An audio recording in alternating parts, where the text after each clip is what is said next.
Welcome to the Tech Egg. Don't get scrambled. Enjoy the video. You start immediately by making sure your iPad is updated and you have room on the home screen. Long press any blank area or an app icon until everything jiggles. This activates the editing mode.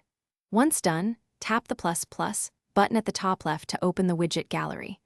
The gallery shows sizes and suggestions based on apps you have installed. You're acting now to pick a widget type.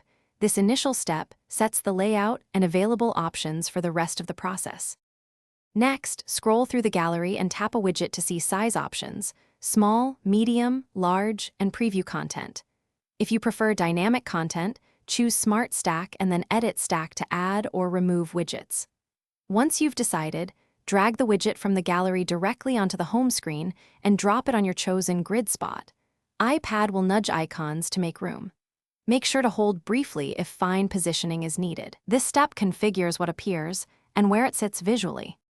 To finalize, tap Done or use the home gesture to exit jiggle mode and lock the layout. Your widget stays where placed. If you need to tweak content, long press the widget and choose Edit Widget to adjust its data source or settings. To remove, long press and pick Remove Widget. If a widget shows blank or crashes, make sure the app is updated and restart the iPad. Once fixed, re-add the widget from the gallery. This sequence completes setup and gives a single troubleshooting tip to recover if things go. Thanks for watching. Consider subscribing if I helped unscramble your problems.